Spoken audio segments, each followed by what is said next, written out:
Hello, folks. How you doing? Okay. Subscribe.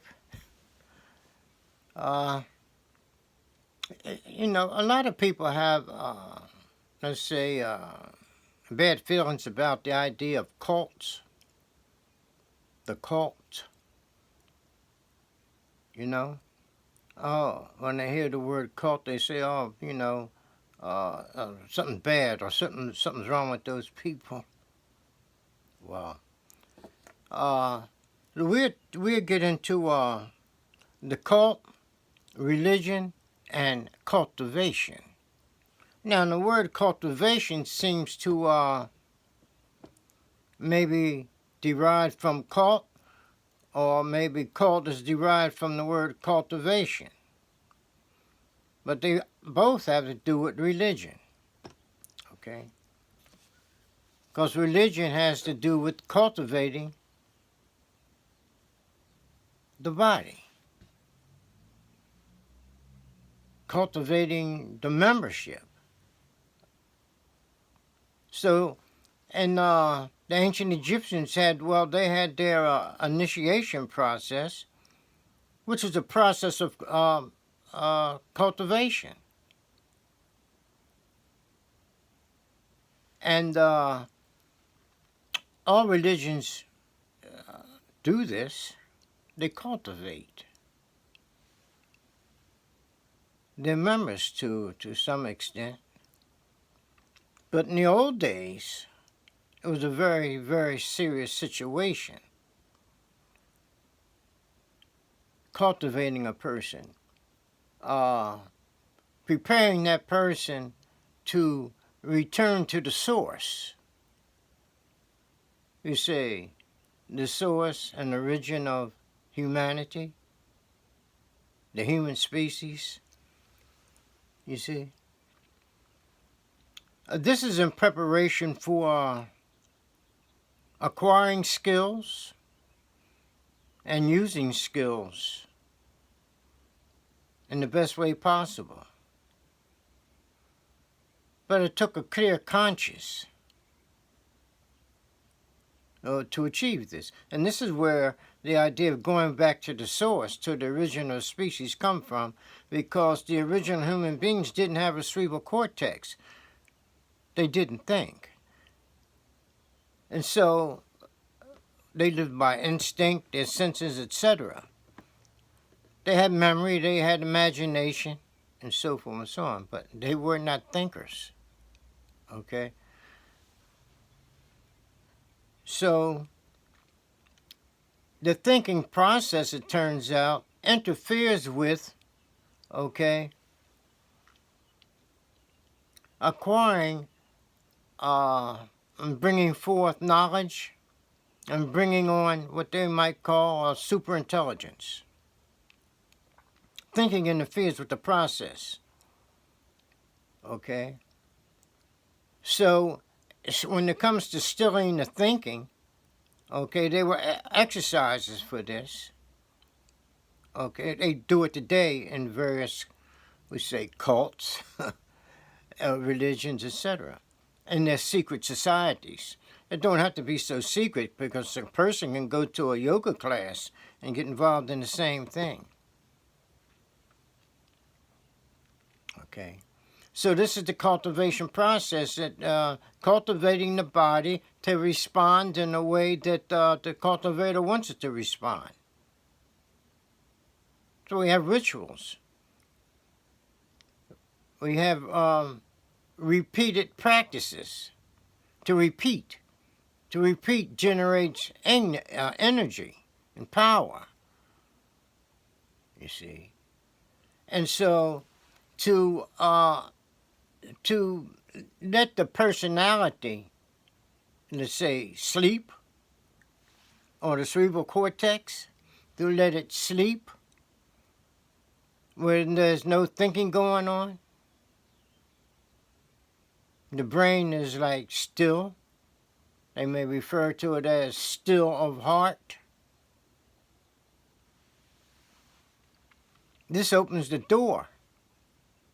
Okay, stilling the thinking process opens the door.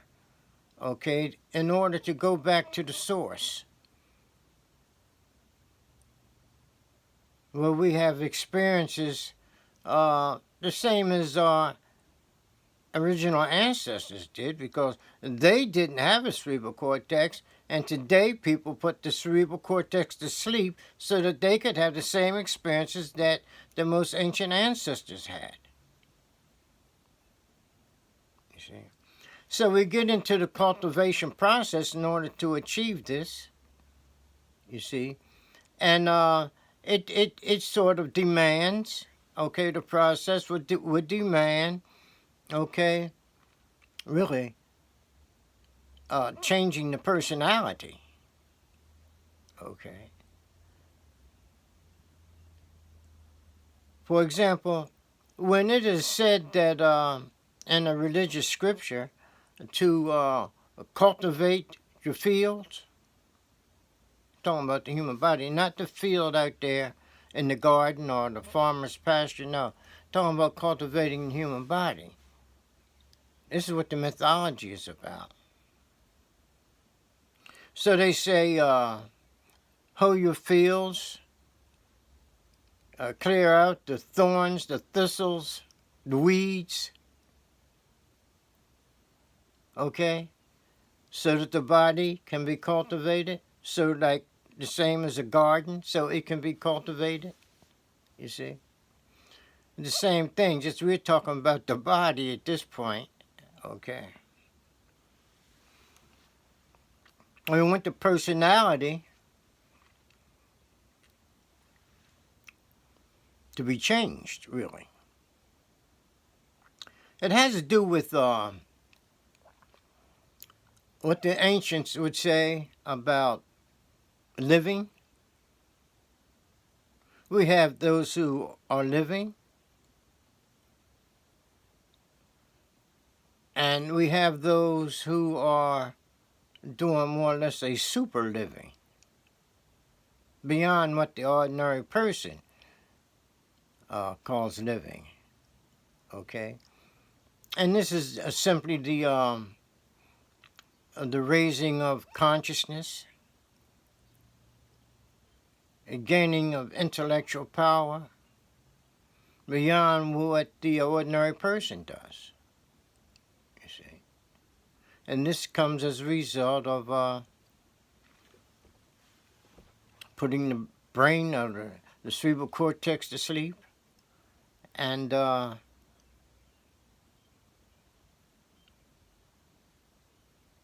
cultivating the body, okay.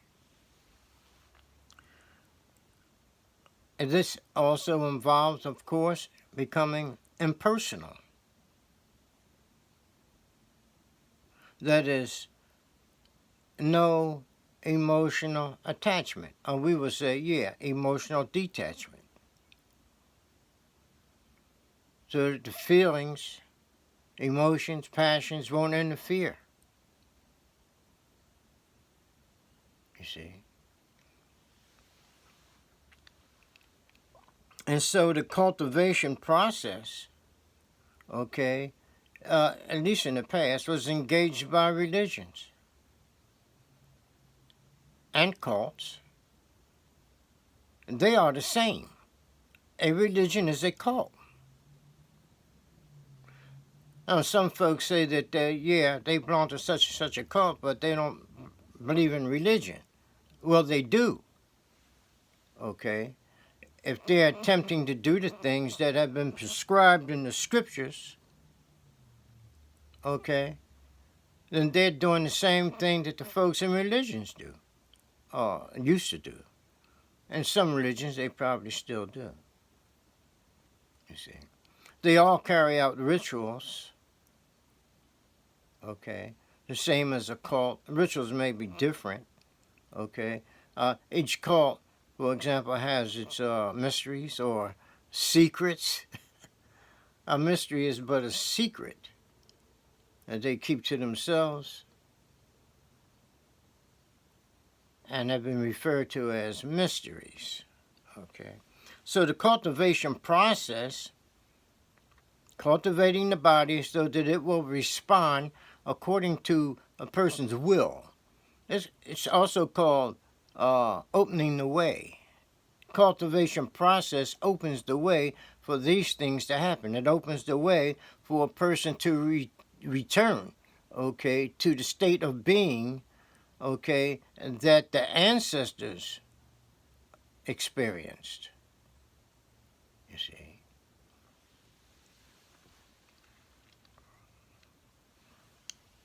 And so the cult, religion are the same, and they all go through a cultivation process. Now, some cults may, be involved in things that are, unacceptable, but nevertheless, they're a cult, okay, and they have their own ways, and some of them are some of the ways of the cults will appear strange to people who are not engaged themselves. Okay. Just wanted to bring it out that the cults and religion are the same function. Okay, procedures may be different, but the end goal is the same: to cultivate the body. Okay, folks, have a good one, and I'll get back with you soon. Okay, bye bye.